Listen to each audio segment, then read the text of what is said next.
Railway quarter number 66, जहां रात में कोई जिंदा नहीं बचता। एक सच्ची घटना जिसे सुनकर आपके रोंगटे खड़े हो जाएंगे। यह घटना हमें नागपुर रेलवे के एक वरिष्ठ कर्मचारी के माध्यम से मिली है। यह एक ऐसा मामला है जिस पर रेलवे विभाग ने आज तक कोई आधिकारिक बयान नहीं दिया, लेकिन स्थानीय कर्मचारियों के बीच यह किस्सा आज भी डर का कारण बना हुआ है। रेलवे क्वार्टर नंबर 66 एक ऐसी जगह जहां जो भी रहा वह या तो पागल हो गया या फिर रहस्यमयी तरीके से मारा गया। ये कहानी उन आखिरी लोगों की है जिन्होंने उस क्वार्टर में कदम रखा था।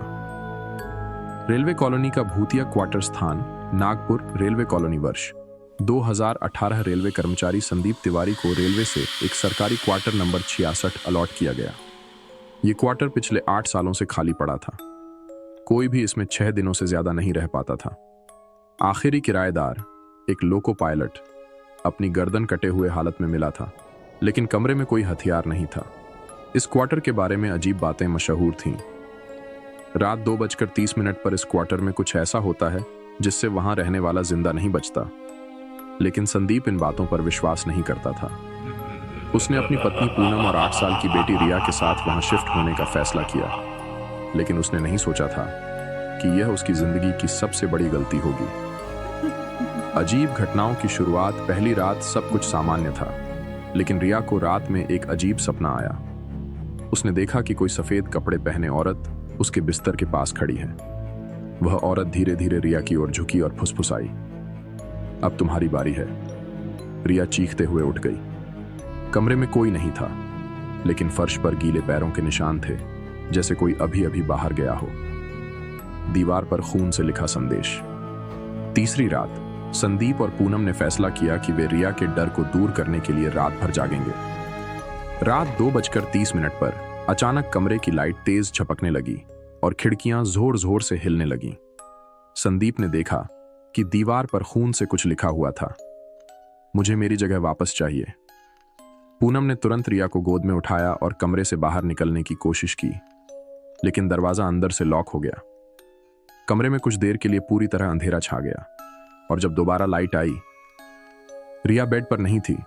उसकी जगह वहां कोई और बैठा था, एक जली हुई लड़की। क्वार्टर नंबर 66 का रहस्य।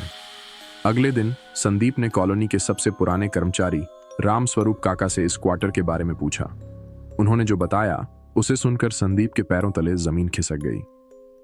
यह क्वार्टर पहले एक रेलवे गार्ड मोहनलाल मिश्रा और उनकी बेटी आरती का था।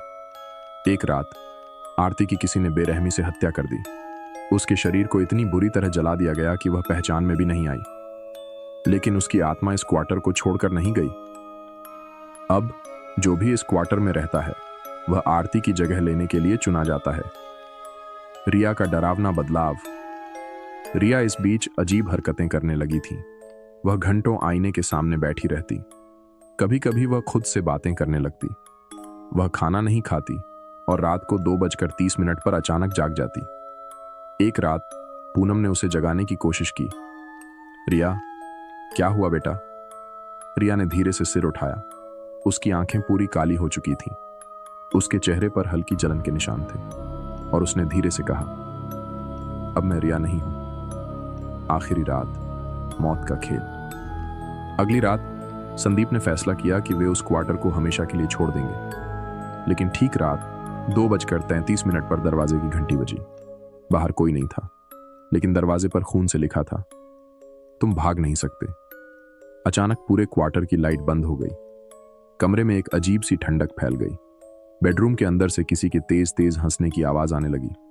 संदीप और पूनम ने हिम्मत जुटाकर दरवाजा खोला। रिया कमरे के बीचों बीच हवा में लटकी हुई थी और कोई अदृश्य ताकत उसे घुमा रही थी। उसका चेहरा पूरी तरह जल चुका था और वह अजीब तरीके से मुस्कुरा रही थी। उसकी आवाज अचानक बदल गई और उसने कहा, अब तुम्हारी बारी है। आखिरी संघर्ष और भयानक अंत। पूनम ने जल्दी से भगवान की मूर्ति उठाई और जोर से चिल्लाई, हे भगवान, हमारी मदद करो। तभी एक भयानक चीख सुनाई दी और अचानक रिया जमीन पर गिर पड़ी। कमरे में अजीब सन्नाटा छा गया और दीवार पर लिखा संदेश धीरे धीरे गायब हो गया। अगली सुबह वे लोग क्वार्टर छोड़कर चले गए। भाग 8। रेलवे विभाग की चुप्पी। रेलवे ने इस घटना को मनगढ़ंत कहानी बताया, लेकिन रेलवे कॉलोनी के लोग आज भी कहते हैं रात 2:33 क्वार्टर नंबर 66 में आज भी अजीब रोशनी जलती है। कभी कभी वहां से किसी लड़की की जलने की बदबू आती है।